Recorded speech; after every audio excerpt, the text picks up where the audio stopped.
केंद्र राज्य संबंध लिया गया कनाडा के संविधान से।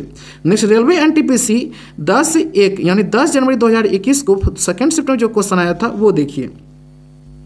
डैश फूड पॉइजनिंग होने की सबसे अधिक संभावना होती है, बताइए इसका क्या आंसर होगा दोस्तों। तो इसका राइट आंसर होगा ए नंबर, यानी सूक्ष्म जीवों द्वारा खराब किए गए भोजन खाने से।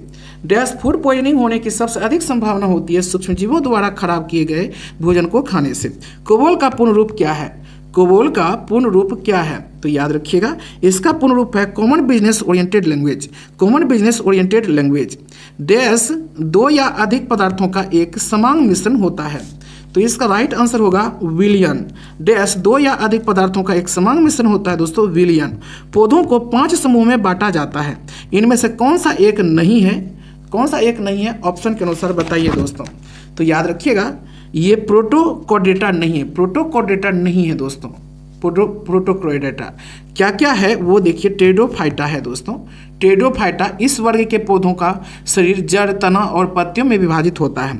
उसके बाद ब्रायोफाइटा भी है। ब्रायोफाइटा जो होता है दोस्तों, इस वर्ग के पौधों का पादप वर्ग का उभयचर कहा जाता है ब्रायोफाइटा को।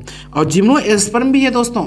जिम्नोस्पर्म में जैसे स्प्रूस हुआ, फर हो गया, कोनिफर्स हो गया, पाइनस हो गया तथा साइकस, ये सब आता है। ठीक है दोस्तों, यदि बिल गेट्स की बात मानी जाती तो विंडोज ऑपरेटिंग सिस्टम को किस नाम से जारी करने की योजना थी दोस्तों? याद रखिएगा, ये होगा इंटरफेस मैनेजर। यदि बिल गेट्स की बात मानी जाती तो विंडोज ऑपरेटिंग सिस्टम को किस नाम से जारी करने की योजना थी? इंटरफेस मैनेजर के नाम से। नेक्स्ट, मिनामाता कन्वेंशन को किस भारी धातु के उत्सर्जन पर ध्यान दिलाने के लिए 2013 में जापान में आयोजित किया गया था? तो ये होगा दोस्तों पारा। मिनामाता कन्वेंशन को किस भारी धातु के उत्सर्जन पर ध्यान दिलाने के लिए 2013 में जापान में आयोजित किया गया था? पारा। पेनिसिलिन की खोज किसने की थी? पेनिसिलिन की खोज दोस्तों अलेक्जेंडर फ्लेमिंग ने की थी। पेनिसिलिन की खोज अलेक्जेंडर फ्लेमिंग ने की थी। नेक्स्ट है, स्थानिक प्रजातियां पौधों और पशुओं की वे प्रजातियां हैं जो डैश हैं। तो ये होगा दोस्तों एक विशेष क्षेत्र में पाई जाती है, एक विशेष क्षेत्र में पाई जाती है। भारतीय नाभिकीय कार्यक्रम का जनक किसे माना जाता है? किसे माना जाता है? डॉक्टर होमी भाभा को। भारतीय नाभिकीय कार्यक्रम का जनक किसे माना जाता है? डॉक्टर होमी भाभा को माना जाता है। नेक्स्ट, कौन सा सरकारी संगठन भारतीय प्रतिभूति बाजार में सक्रिय सभी निवेशकों का प्रमुख नियामक है? तो ये हो जाएगा दोस्तों सेबी। कौन सा सरकारी संगठन भारतीय प्रतिभूति बाजार में सक्रिय सभी निवेशकों का प्रमुख नियामक है? सेबी। प्रधानमंत्री जन धन योजना की शुरुआत किसने किया था? किसने किया था? नरेंद्र मोदी ने किया था दोस्तों। प्राचीन समय में किसी व्यक्ति को वस्तु के साथ तौला जाता था और उसी भार मात्रा के समान उस वस्तु को दान कर दिया जाता था। इस प्रथा को क्या कहा जाता था दोस्तों? इस प्रथा को तुला भार कहा जाता था। तुला भार, याद रखिएगा। निम्नलिखित में से कौन सी बात मार्च 1931 में हस्ताक्षरित गांधी इरविन समझौते में उल्लेखित थी? तो सविनय अवज्ञा आंदोलन वापस लिया जाएगा। निम्नलिखित में से कौन सी बात मार्च 1931 में हस्ताक्षरित गांधी इरविन समझौते में उल्लेखित थी? सविनय अवज्ञा आंदोलन वापस लिया जाएगा। बिहार और नेपाल के मिथिला क्षेत्र में किस भारतीय कला रूप का प्रचलन है? भारतीय कला रूप का प्रचलन है दोस्तों Madhubani painting. Madhubani painting. Next, 2020 में इंडियन प्रीमियर लीग IPL का कौन सा संस्करण खेला गया? कौन सा संस्करण दोस्तों? 13वां संस्करण। 2020 में इंडियन प्रीमियर लीग IPL का कौन सा संस्करण खेला गया? 13वां संस्करण खेला गया। सतीश धवन अंतरिक्ष केंद्र श्रीहरिकोटा किस राज्य में स्थित है? ये किस राज्य में स्थित है? तो ये आंध्र प्रदेश में स्थित है दोस्तों। निम्नलिखित में से कौन सा राष्ट्रीय उद्यान भारत में नहीं है? ऑप्शन के अनुसार बताइए। तो ये बिल्कुल क्या है? संदूर राष्ट्रीय उद्यान दोस्तों ये भारत में नहीं है, ये नहीं है। संदूर राष्ट्रीय उद्यान ये पाकिस्तान के खैबर दर्रा के पास स्थित है दोस्तों। बाकी सब है। अंशी राष्ट्रीय उद्यान भारत में, दाचीग्राम राष्ट्रीय उद्यान भारत में, बालपक्रम राष्ट्रीय उद्यान भी भारत में ही है। निम्नलिखित में से क्या असहयोग और खिलाफत आंदोलन का परिणाम था? तो ये हो जाएगा दोस्तों मजदूर वर्ग कई छोटे बड़े शहरों में हड़ताल पर चला गया दोस्तों। मजदूर वर्ग। किस नवरत्न कंपनी को सामान्यतः विजाग स्टील के नाम से जाना जाता था? विजाग स्टील के नाम से। राष्ट्रीय इस्पात निगम लिमिटेड को। किस नवरत्न कंपनी को विजाग स्टील के नाम से जाना जाता था? राष्ट्रीय इस्पात निगम लिमिटेड को जाना जाता था। भारत और पाकिस्तान के बीच 1960 में हुई सिंध जल संधि पर किस शहर में हस्ताक्षर किए गए हैं? तो ये हो जाएगा दोस्तों कराची। भारत और पाकिस्तान के बीच 1960 में हुई सिंधु जल संधि पर किस शहर में हस्ताक्षर किए गए? कराची में। उत्तर प्रदेश में निम्नलिखित में से कौन सा स्मारक नहीं है। सफदरजंग का मकबरा नहीं है।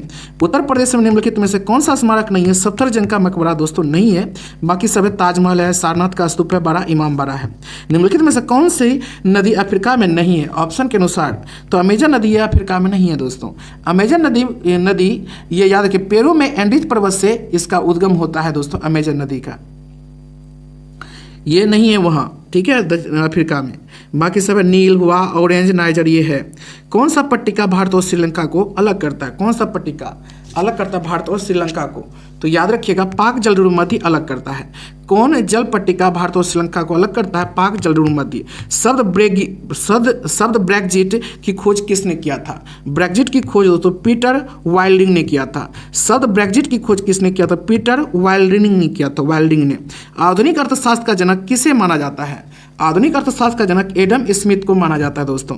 निम्नलिखित में से किसे भारतीय स्वतंत्रता के पहले युद्ध के तौर पर जाना गया था? तो ये हो जाएगा दोस्तों 1857 का विद्रोह। निम्नलिखित में से किसे भारतीय स्वतंत्रता के पहले युद्ध के तौर पर जाना गया? 1857 के विद्रोह। किस देश में दुनिया का सबसे लंबा लिखित संविधान है? तो ये है दोस्तों भारत में, यह पता ही है। इंग्लिश चैनल तैरकर पार करने वाली पहली महिला कौन थी? पहली महिला दोस्तों कौन थी? ये एक अमेरिकी थी दोस्तों। याद रखिए इंग्लिश चैनल तैरकर पार करने वाली पहली महिला एक अमेरिकी थी। इंग्लिश चैनल तैरकर जो पार करने वाली प्रथम महिला थी उसका नाम था गर्टरूड एडरले। नेक्स्ट, निम्नलिखित में से कौन सी घटना 1757 की प्लासी की लड़ाई में अंग्रेजों की जीत के बाद घटी? तो ये हो जाएगा दोस्तों ब्रिटिश ईस्ट इंडिया कंपनी के व्यापार का विस्तार। ब्रिटिश ईस्ट इंडिया कंपनी के व्यापार का विस्तार। नेक्स्ट, वर्ल्ड वाइड वेब में पंजीकृत पहला डोमेन नाम क्या है? पहला डोमेन नाम क्या है? तो www.symbolics.com। नेक्स्ट, निम्नलिखित में से किसने स्वदेशी आंदोलन के माध्यम से उपनिवेशिक शासन के उग्रवादी विरोध का वकालत नहीं की? तो ये हो जाएगा दोस्तों गोपाल कृष्ण गोखले नहीं की। लाला लाजपत राय किया था, बाल गंगाधर तिलक किया था, बिपिन चंद्र पाल किया था, मतलब लाल बाल पाल, लेकिन गोपाल दोस्तों नहीं किया था। याद रखिए गोपाल कृष्ण गोखले नहीं किया था। अब हम लोग पढ़ेंगे रेलवे एनटीपीसी 11 जनवरी 2021 को फर्स्ट शिफ्ट में जो क्वेश्चन आया था वो देखिए। आधुनिक विद्युत जनरेटर डैश सिद्धांत पर कार्य करते हैं। किस सिद्धांत पर दोस्तों ये कार्य करते हैं? तो इसका राइट आंसर क्या होगा?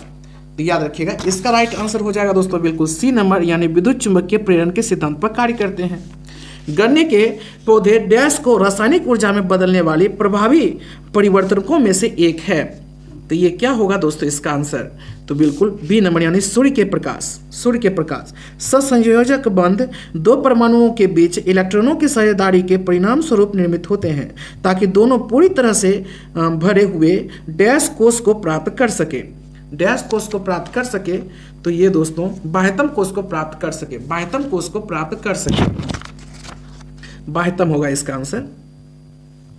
नेक्स्ट, आंख की फोकस दूरी को समायोजित कर निकट और दूर की वस्तुओं पर ध्यान केंद्रित करने की क्षमता को आंख की डैश कहा जाता है। आंख की क्या कहा जाता है दोस्तों? तो याद रखिए समंजन कहा जाता है, समंजन। नेक्स्ट, किसानों की त्वचा को कीटनाशकों के प्रभाव से बचाने के लिए डैश द्वारा एक टॉपिकल जेल विकसित किया गया था। टॉपिकल जेल किसके द्वारा? तो याद रखिएगा स्टेम सेल विज्ञान और पुनर्योजी चिकित्सा संस्थान के द्वारा। किसानों की त्वचा को कीटनाशकों के प्रभाव से बचाने के लिए डैश द्वारा एक ट्रॉपिकल जेल मतलब विकसित किया गया था स्टेम जेल विज्ञान और पुनर्योजी चिकित्सा संस्थान के द्वारा। निम्नलिखित में से कौन सा एकल चिप आधारित उपकरण है जो अपने आप में एक पूर्ण प्रोसेसर है और अंकगणित और तार्किक संचालन करने में सक्षम है? तो ये हो जाएगा दोस्तों माइक्रोप्रोसेसर। मिट्टी का तेल लालटेन की बत्ती में इनमें से किस गुण के कारण ऊपर चढ़ता है? तो केशिकत्व के कारण दोस्तों ये ऊपर चढ़ता है, केशिकत्व के कारण। रक्त डैश उत्तक का एक प्रकार है, रक्त संयोजी उत्तक का एक प्रकार है दोस्तों। गीतात्मक कविता माई मदर एट 66 किसने लिखा है? 66 तो कमला दास ने लिखा है दोस्तों। इनमें से किसे भारतीय सिनेमा के जनक के रूप में जाना जाता है? तो दादा साहेब फाल्के को भारतीय सिनेमा के रूप में जाना जाता है। नेक्स्ट, अंतरराज्य विवादों में समन्वय के लिए भारत के संविधान के निम्नलिखित में से किस अनुच्छेद के तहत एक अंतरराज्य परिषद का गठन किया गया है? तो ये हो जाएगा दोस्तों अनुच्छेद 263। क्या अंतर्राज्य विवादों में समन्वय के लिए भारत के संविधान के निम्नलिखित में से किस अनुच्छेद के तहत एक अंतर्राज्यीय परिषद का गठन किया गया? अनुच्छेद